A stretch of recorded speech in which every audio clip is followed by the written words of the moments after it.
You are looking at Julian's pronunciation guide, where we look at how to pronounce better some of the most mispronounced words in the world, like this other curious word. But how do you say what you're looking for today?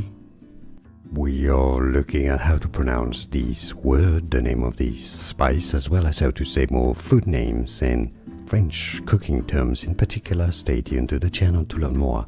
In English it's said as saffron. For reference in French, safran.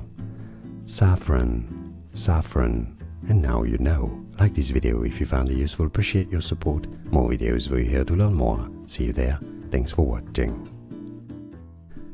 Here are more videos on how to pronounce more confusing words and names too many mispronounced. Like this video if you found it useful, appreciate your support. I'll see you soon and thanks for watching.